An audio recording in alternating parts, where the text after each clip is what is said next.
Nalamig na ba sa inyo ang inyong partner? Nawala na ba ang pagmamahal niya sa inyo? Gusto niyo ba na ibalik ang dati or ang buo niyang pagmamahal? Ibalik ang init niyang pagmamahal sa inyo? Hello mga guys, kumusta kayo? Panibagong araw, panibagong video na naman tayo. And sa araw na ito, isa na namang video ang aking ituturo sa inyo na simpleng gabay o simpleng pamamaraan na makakatulong sa atin.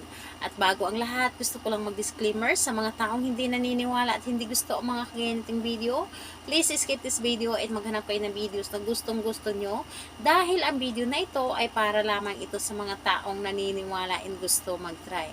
And shoutout muna sa nagpapa-shoutout. Hello kay Jean Fraga from China. Hi po sa inyo. Mag-iingat po kayo. Ria Villagracia from Abu Dhabi and last, Jamela Pihera from Saudi Arabia. Hello po sa inyo. At kung gusto nyo rin magpa-shoutout, huwag mahiya na mag-comment sa baba upang ma-shoutout ko kayo sa next video. So, ayun po, paalala sa lahat po ng mga nagko-comment po ng aking videos dito sa aking channel. Huwag po kayong maniwala or mag-entertain sa mga nagre-reply sa inyo na dinadala kayo sa WhatsApp. Mag-iingat po sa mga scammer. So, ayun po, gusto nyo ba na ibalik ang dating mainit na pagmamahal ng inyong partner sa inyo? Ang buong pagmamahal ni partner sa inyo, ibalik kung gaano kanya kamahal dati, kung gaano siya ka-sweet sa inyo dati, kung gaano ka kahalaga, ka-importante nung kayo ay bago pa lamang. So, mararanasan natin ang sarap ng pagmamahal kapag yung relasyon ay bago pa lamang. Pero kung totoo kang mahal ng isang tao, hindi mangyayari na manglalamig sila sa inyo. Pero may solusyon tayo kapag yung partner natin ay nanglamig na, kung napapansin natin ay lumalayo na yung loob niya sa atin. So, meron pa tayong solusyon dyan.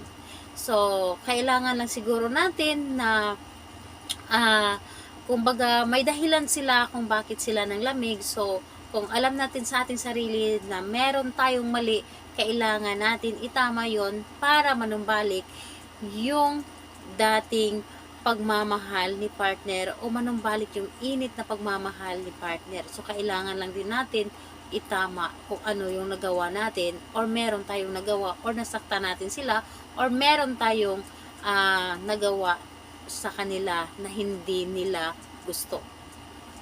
So, ganito po ang ating gagawin or pwede itong gawin sa parehasang kasarian. Babae ito babae and lalaki ito lalaki. Siyempre, pwede itong gawin sa ating babae at lalaki and pwede din po itong gawin kahit na kayo ay magkalapit at magkalayo sa isa't isa. So, kailangan lamang natin dito ng gagamitin sa paggawa ng ritual na ito.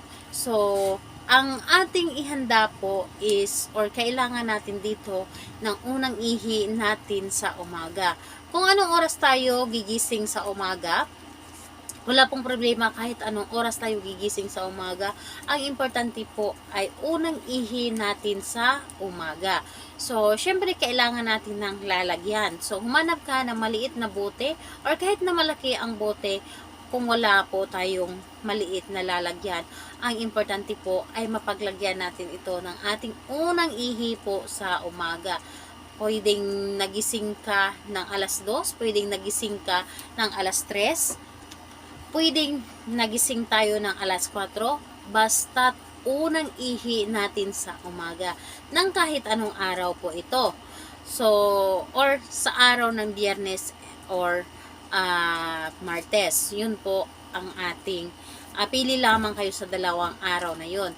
So, unang ihi sa umaga at syempre kailangan din natin dito ng larawan ni target. So, kailangan natin dito ng larawan. Photocopy po dapat or di kaya printed larawan niya. And kailangan din po natin dito ng maliit na papel lamang. And syempre kung merong papel, kailangan din natin dito ng panulat. Ngayon po, itong mga nabanggit ko dapat po ay ihanda mo ito. Ihanda mo itong aking mga naibanggit. Ngayon, kapag nahanda na ito, kailangan mo rin ihanda ang inyong sarili sa paggawa. Dapat po ay buo po ang inyong paniniwala kung gagawin mo ito. Dapat po ay alam ninyo sa inyong sarili na gustong-gusto ninyo itong gawin at alam po ninyo na mahal po ninyo ang taong inyong gagawan. Ngayon, kailangan mo itong gawin na mag-isa. So, sa araw ng Biyernes or sa araw ng Martes, umaga, gawin nyo po ito. Humanap kayo ng buti, example po, ganito kaliit na buti. So, example lamang. Buti po at mayroong laman na ihi. Yung ihi mo sa unang ihi mo sa umaga. So, ganito po. Kung meron kayong ganitong buti, ang importante po, buti, pwede siyang plastic tulad nito, pwedeng plastic, pwede rin nababasagin.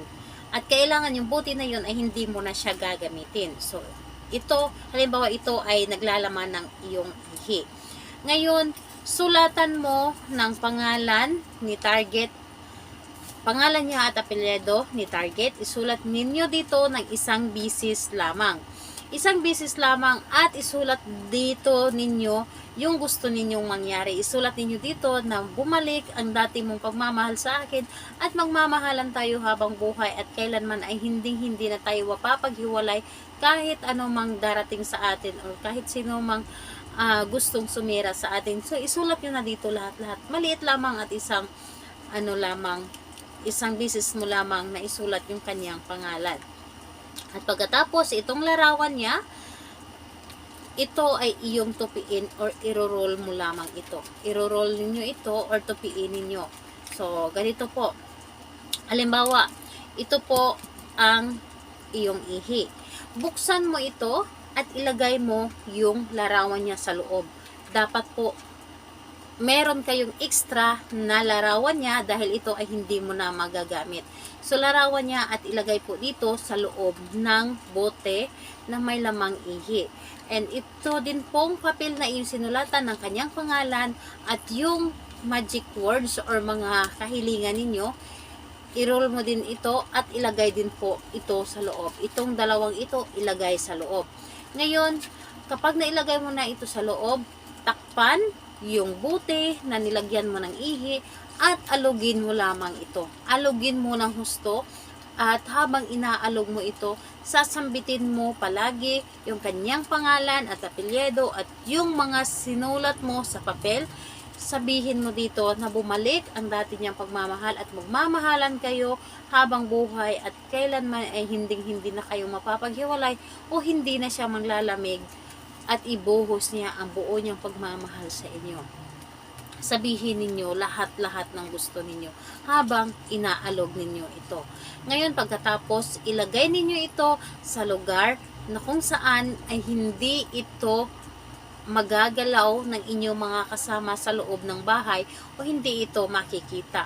Pagkalipas ng 7 araw na inyo itong nilagay doon, kumuha kayo or maghanap kayo ng inyong pagbaunan nito.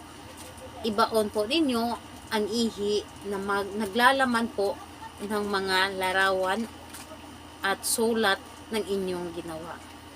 So, ayun po. Gawin ito sa araw ng Tuesday and Friday po sa umaga. So, ayun, kung may mga katanungan kayo, mag-comment lamang kayo sa baba para ma-replyan ko po kayo. Bye-bye everyone. God bless us all.